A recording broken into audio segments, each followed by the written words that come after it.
Everyone, welcome to Middle Row. और आज के वीडियो में हम डिस्कस करने वाले हैं about entity relationship model which is also widely known as ER model. Right, अगर हमें नॉर्मली लिखना होता है तो हम उसको लिखते हैं ईआर मॉडल। ओके, तो ईआर मॉडल बेसिकली होता क्या है? ईआर मॉडल आपके कौन से फेज में आता है? कंसेप्चुअल व्यू में आता है। कौन से व्यू में आता है? वो कंसेप्चुअल व्यू में आता है। वो मैंने लास्ट वीडियो में आपको बताया था। अब ईआर मॉडल क्या होता है? ER model is nothing but graphical representation of a database. Graphical representation of our database.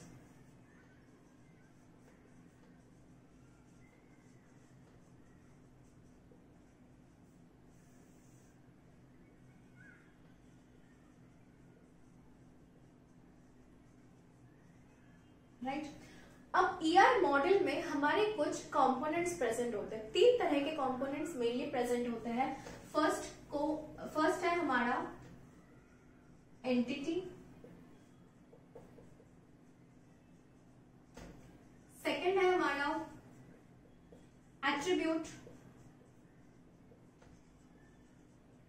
और थर्ड है हमारा रिलेशन या रिलेशनशिप। राइट, तो ये तीन तरह के जो कंपोनेंट्स हैं हमारे पास ईआर मॉडल में प्रेजेंट है। Entity, attributes and relationship. तो हम एक एक करके तीनों को देखने वाले हैं। एंटिटी और एट्रीब्यूट हम इस वीडियो में देखेंगे। रिलेशनशिप्स का टॉपिक थोड़ा बड़ा है तो हम वो नेक्स्ट वीडियो में देखेंगे। राइट, तो एंटिटी क्या होता है?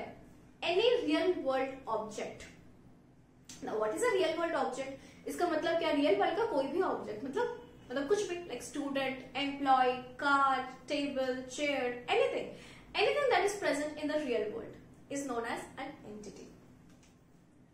राइट, अब यहां पे दो चीजें हैं, समझो। एंटिटी, रियल वर्ल्ड ऑब्जेक्ट, यानी कोई भी ऐसा चीज जो रियल वर्ल्ड में प्रेजेंट हो।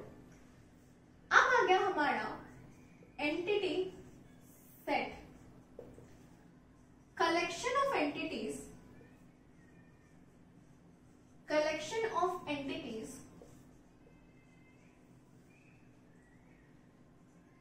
okay, collection of similar entities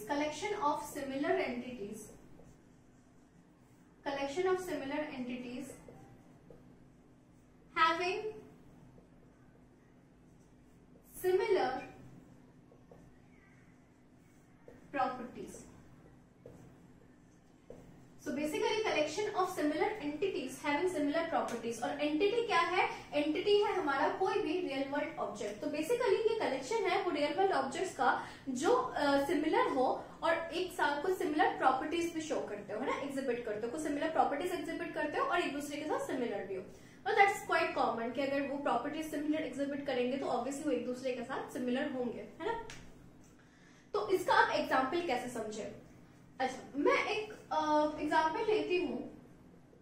for example मैंने एक एग्जाम्पल लिया टीचर। राइट, तो मुझे बताओ कि टीचर हमारा एंटिटी है कि एंटिटी सेट है? टीचर हमारा एंटिटी सेट है।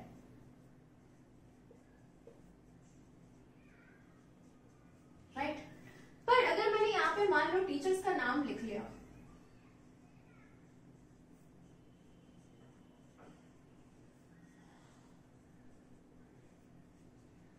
अगर मैंने यहाँ पे टीचर्स का नाम लिख लिया तो ये रमेश, जॉन और श्वेता, क्या ये एंटिटी है या एंटिटी सेट है?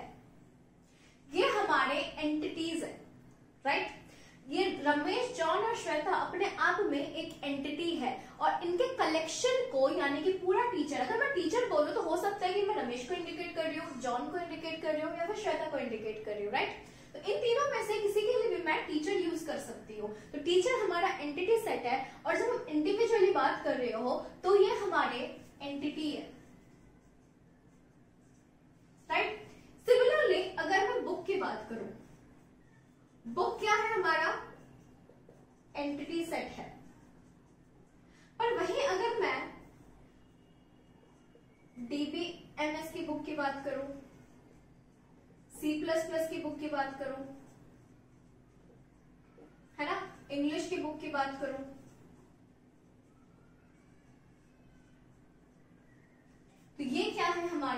हमारे एंटिटी है, ठीक है। तो बुक हमारा क्या है, जब मैंने बोला कि मेरे लिए मुझे वो बुक लाके दो, या मुझे बुक्स पसंद नहीं है, मैंने बोला मुझे बुक्स पसंद नहीं है, तो हो सकता है कि मुझे डीबीएमएस की बुक भी ना पसंद हो सकता है मुझे C++ की बुक भी नहीं पसंद हो सकता है मुझे इंग्लिश की बुक नहीं पसंद हो सकता है मुझे तीनों नहीं पसंद है ना। तो ये कैसे पता चलेगा कि कौन सी चीज को मैं इंडिकेट कर रही हूँ, राइट। यहाँ पे अगर मैं सिर्फ बुक बोलूं तो कोई ट्रांसपेरेंसी नहीं है। बुक में डीबीएमएस, C++, इंग्लिश सारी बुक्स के लिए मैं बुक यूज कर सकती हूँ, है ना, वर्ड को यूज कर सकती हूँ। तो बेसिकली मैं डीबीएमएस का बुक प्लस C++ का बुक प्लस इंग्लिश का बुक सारे एक सेट के अंदर आते हैं, जिस सेट को हम बोलते हैं बुक, है ना। तो ये हो गया हमारे एंटिटी का सेट, और इंडिविजुअली हो गया ये हमारा डीबीएमएस, C++, इंग्लिश हो गया हमारा एंटिटी। तो यहाँ पे हम अपने डेफिनेशन पे एक छोटा सा चेंज करते हैं।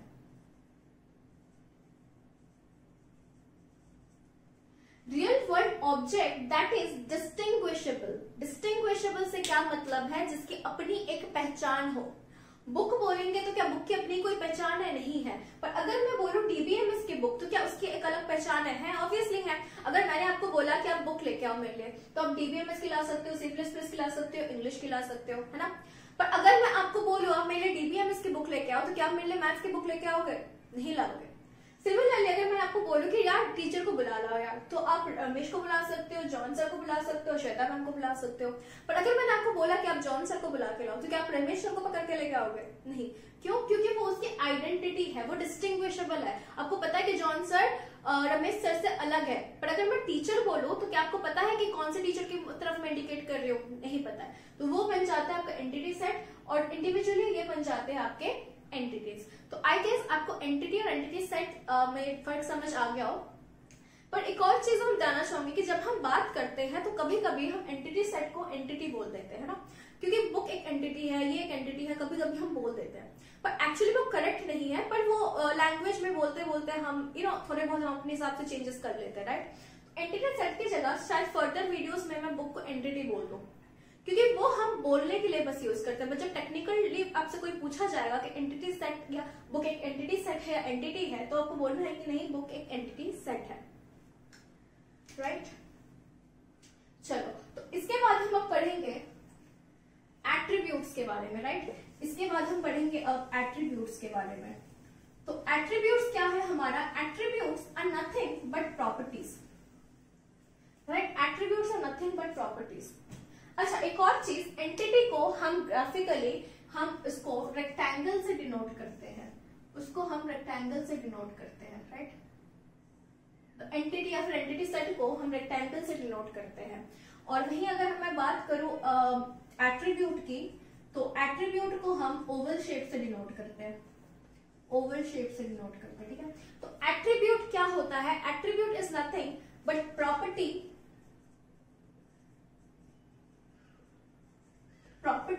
Of entity. यहाँ पे एंटिटी मतलब एंटिटी या फिर एंटिटी सेट, ठीक है। तो एट्रीब्यूट क्या होता है? एट्रीब्यूट प्रॉपर्टी होता है एंटिटी का। अब प्रॉपर्टी से क्या मतलब हो?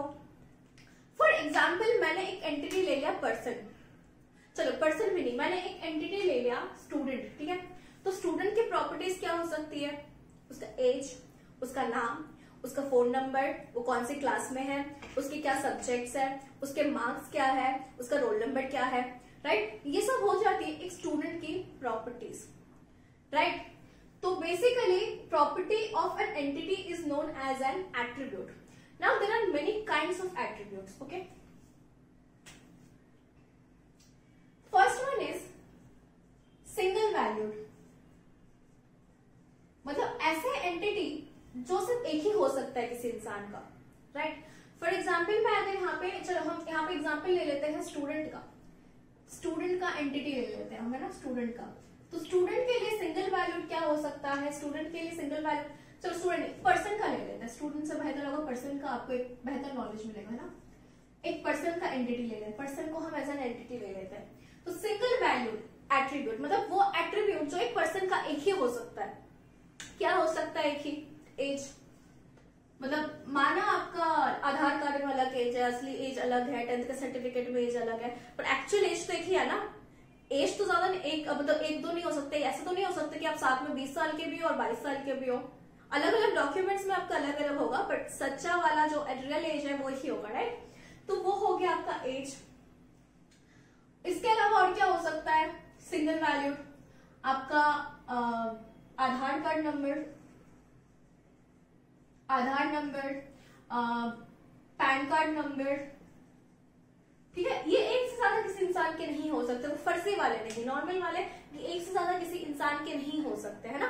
तो ये हो गया आपके सिंगल वैल्यूड, यानी कि एक एंटिटी के लिए जो एक ही हो सकता है। अगर आप कहीं पे एम्प्लॉय है तो एम्प्लॉय आईडी नंबर, ये सब क्या हो गया आपका सिंगल वैल्यूड हो गया। इसके बाद क्या आता है हमारा मल्टी वैल्यूड। मल्टी वैल्यूड मतलब वो एट्रीब्यूट जो एक इंसान का एक से ज्यादा हो सकता है, ठीक है। तो क्या हो सकता है वैसे? ईमेल आईडी, एक इंसान के एक से ज्यादा ईमेल आईडी हो सकते हैं, क्या होते ही आजकल। फोन नंबर, और भी आजकल बहुत सारी चीजें जो इंसान एक से ज्यादा रखते हैं अपने पास, है ना। तो वो सारी चीजें जो आती है वो हमारी मल्टी वैल्यूड एट्रीब्यूट में आ जाता है। ये हो गया हमारा सिंगल वैल्यूड एट्रीब्यूट जो इंसान के जो एक पर्सन के पास एक ही हो सकता है, और वो हो गया मल्टी वैल्यूड जो एक पर्सन के पास ज्यादा हो सकता है। और मैं पर्सन क्यों बोल रही हूँ? क्योंकि हमने यहाँ पे एंटिटी का एग्जाम्पल पर्सन ले रखा है, एंटिटी का एग्जाम्पल मैंने यहाँ पे पर्सन ले रखा है, ठीक है। तो ऐसा नहीं है कि आपको कोई कुछ भी एक एंटिटी दे दो और इन सबको बोलो कि ये इसका मल्टी वैल्यूड एट्रीब्यूट होगा, ठीक है। उस एंटिटी के हिसाब से आपको बोलना है कि उसका मल्टी वैल्यूड एट्रीब्यूट क्या हो सकता है, राइट।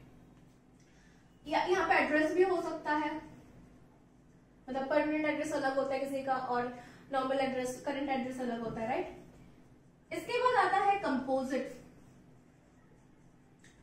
अब कंपोजिट ऐसा एट्रीब्यूट होता है, जिसको हम फर्दर डिवाइड कर सकते हैं। इसका क्या मतलब है? इसका सबसे क्लासिक एग्जांपल है आपका नेम। जब एक इंसान के नेम की बात की जाती है तो उसको हम तोड़ सकते हैं। कैसे तोड़ सकते हैं? वो name can be further divided into first name, middle name and last name, right. तो नेम को हम first name, middle name, last name में डिवाइड कर सकते। तो ऐसा कोई भी एट्रीब्यूट जिसको हम फर्दर डिवाइड कर सकते हो उसको हम बोलते हैं कंपोजिट एट्रीब्यूट। इसके बाद आता है एटॉमिक एट्रीब्यूट।